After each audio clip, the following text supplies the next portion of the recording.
tier 3-ish rosters. I hate that stipulation because what does that mean? But you know what I mean. Not the top teams that can afford to take these chances. Guys like Rops get picked up by Mouse Sports, nothing to lose, and then boom, they turn out to be a fantastic talent. The team gets much better for it. It's worth taking the risk.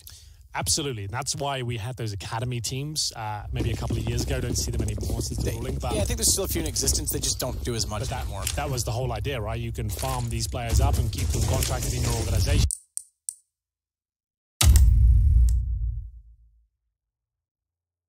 And when they're ready, actually bring them up, which we see many times with them. Like Gay, Mertz, for example, just to name a few. Golden from Fnatic, like it does work.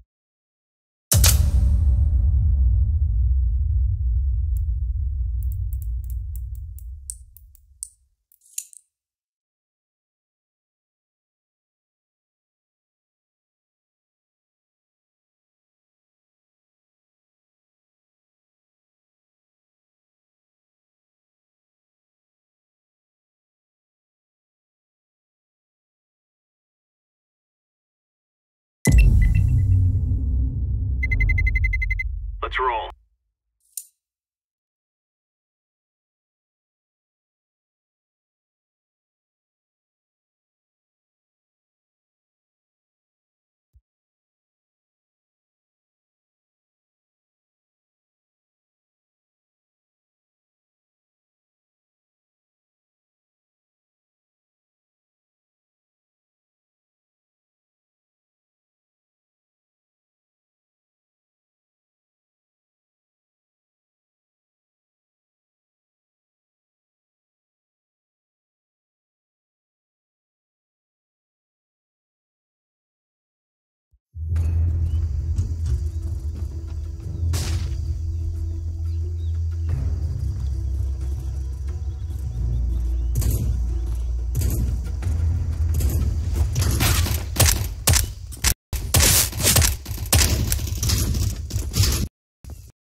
Mother chose.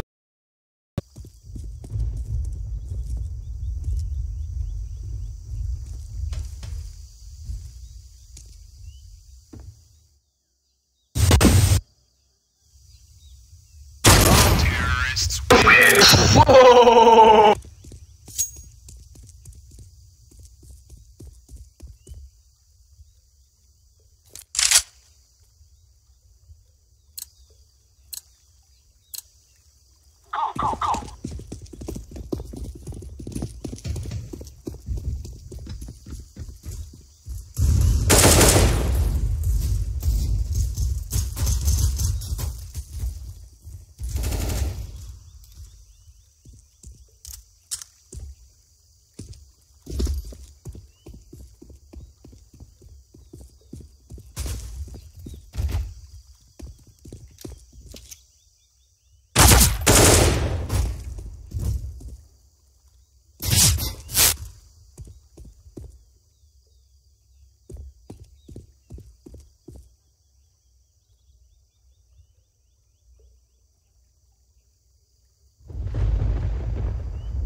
Lock and load.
next round, but that will be AK armor, 1 smoke, 1 flash per player. That's enough to win a round, but they want to see if they can take some money out of that ends here. If they can get maybe 2 kills, that would be at least enough to start the conversation, but before I can even finish the sentence, Matt, it's a clean sweep with no damage done. No damage done, which also means no guns lost, which also means no reinvestment, which now means lots of things. Lots That's of where things. I'm going. But it means that it's going to be a much more difficult affair for the T side to break down the CTs. Now, back in the day, Nuke did actually have plenty of options on the CT side. If you wanted to get aggressive at ramp, for example, you could set up a couple of flashbangs, push towards the lobby. We don't really see that anymore. You could maybe stack outside or towards secret steps of those SMGs. I'm not sure what Ent's going to do. I like to think they're going to mix things up and kind of present something a little bit more interesting. We'll see.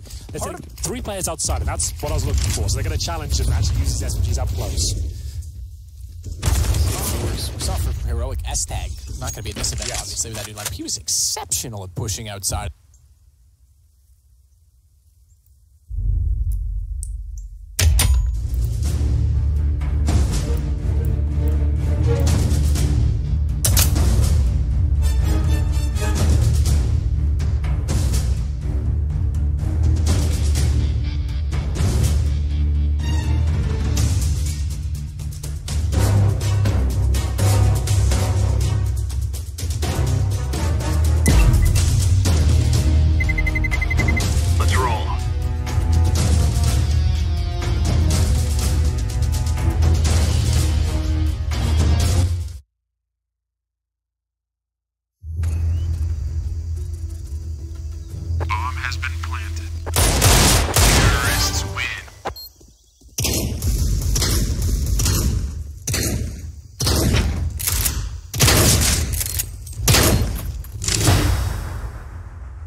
Now is the time.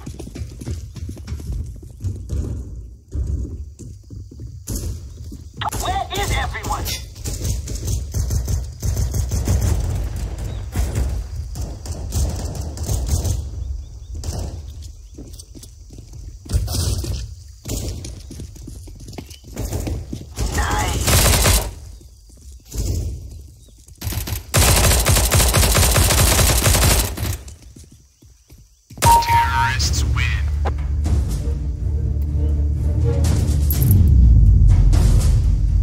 We have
harmful reduction advocates. The definition of pornography varies between countries and movements, and many make distinctions between which they consider acceptable. Certain forms such distinctions. Most world religions have positions in opposition to pornography from a variety of rationales, including concerns about modesty, human dignity, chastity, and other virtues. Some feminists are opposed to pornography, are arguing that it is an industry exploits. Some feminists, including have positions in opposition to pornography from a variety of rationales, including concerns about modesty, human dignity, chastity, and other virtues. Some feminists are opposed to pornography, are arguing that it is an industry exploits women, which is complicit and in violence against women. Both in its production, where they charge and abuse exploitation of women performing in pornography is rampant. Both in its production, where they charge and abuse exploitation of women performing focusing most of their efforts towards lower, not feeling 100% comfortable with the situation. And in its consumption, plenty of time here. Where they charge that pornography. On lobby, his teammates getting set up a ramp. That smoke will bounce off and take vision away from this player in particular. That's Aloe. This froze the incendiary. I just wanted to get that down. Would have actually been quite valuable. Still has a chance to get a pick and pull back here. They have to try and drop towards lower. Surely flashing first. Molotov will do the trick and send it packing. And now they do have control, at least of ramp. Next step is, though, getting the bomb down. They've got no smokes, just one Molotov, and X7 in a great spot to find kills here, but they're aware of it. And now that should be their cue to farm, because they don't have much time or much utility in the 5-on-3. However, many other feminists Lexib still in behind the doorway, wanting to enter the site from decontamination, but no commitment yet from the bomb. They're actually going to rotate around here. Finds up the first and gets a gift in the second. Dima pre-fired it, but wasn't fully around the corner. That allowed him to get the headshot. Coldie's the third, and third's a charm. Bomb to go down. You still have to consider that Alu's sneaking in with an AWP, and Sergey's alive.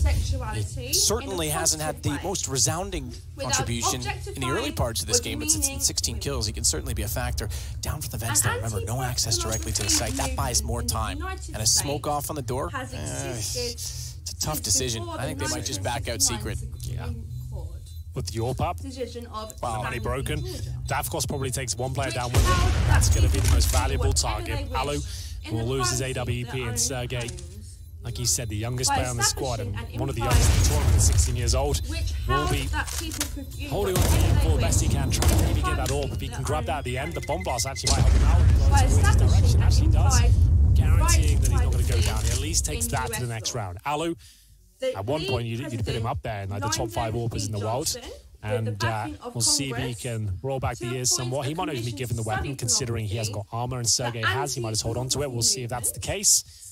Actually goes straight into the hands of Alu. So, there we go. It'll be down to him. I don't think we'll just see a standard outside play. I would assume he goes down towards Secret or maybe Ramp, just to kind of mix things up instead of playing the very standard CT spawn position. But who knows what he'll bring to the table. He's heading towards Garage for now. To open things up quickly with the smoke, blocked his vision. Yeah, he was a little late to get that jump shot. Not literally jumping, but the jump on the shot. We'll certainly hear them, though. Get downstairs. Lexib's there, sees Zed in hand. Good smoke. It delays them. Alu back into the picture. That's a good point. Puts them right back into his clutches. Benny's got 2 closing down on them. Some Die Young will eventually kill off Alu. But watch out, because Dima's still in that similar position behind the... Oh, okay, behind the crates. That gives them outside. Sergey with an MP9 takes down Silo. That means they pretty much have to make a commitment at this point. They can't sit around outside. Sure, they have the range game over the MP9, but they need to take advantage elsewhere on the map, being down and now a 4-on-2 and knowing he's so far away. So naturally, they go toward Heaven. They want to exploit the other side. Dima does exactly that with the AK. Responded again by Sergey. He finally drops. 7 and Aerial versus some Die Young, who goes late into this round, perhaps because only the good die young. We'll see what's capable of as we'll drop a smoke to buy him a bit of space and time here. Remember, no kits on these CTs and now no upgraded weapons. They both have PD-50s. Work out his location and somehow come out on top. And I have to say, that's going to be one of those clutch smokes I've seen in some time. The fact that looked like that round was over, there was one player toward lower. That's Alexi B. He doesn't find any kills that round, but he actually drops that one smoke. As we said, as soon as that smoke is dropped, it funnels him back towards outside. These guys aren't aware that Alu has the AWP. He's ready and waiting, gets 2 kills, makes things very chaotic indeed. All of a sudden, there's MP9s come into the picture, and it all falls apart. That's a great round, and just one fantastic smoke shifts it into this position where Alu can start looking down at the AWP. His first real impact with the weapon, and it might just save the day as well and stop them getting back into this one. As the scoreline goes to 13-10, we'll have a tactical timeout and final one of which for Team Spirits. You get 4 per map. Allows the coach to come in, discuss options tactically and emotionally sometimes. The bickering can begin and the main objective can be lost in all the chaos, as you'll see them consider their options here. Will they buy though? That's the question. They've got 3 players who really can't afford to, and they're going to go for it and mix things up. So they've had to distribute the wealth. They've had to drop rifles to players without much money, and so they can buy armor and grenades around that and just try and plug holes, and someone's going to be left with nothing. This occasion is Davkos, who has a PT-50 and a bit of utility, and that's it. But they have got 2 AKs, 2 UMPs. They'll have to do something tactical here. That's to be the case. Fast Molotov towards the upper bomb site here as Ariel spots 2 on the silo. It does, and he's got Demon down. Colby tried to swing back in, and no such luck. Alu's there with the AWP.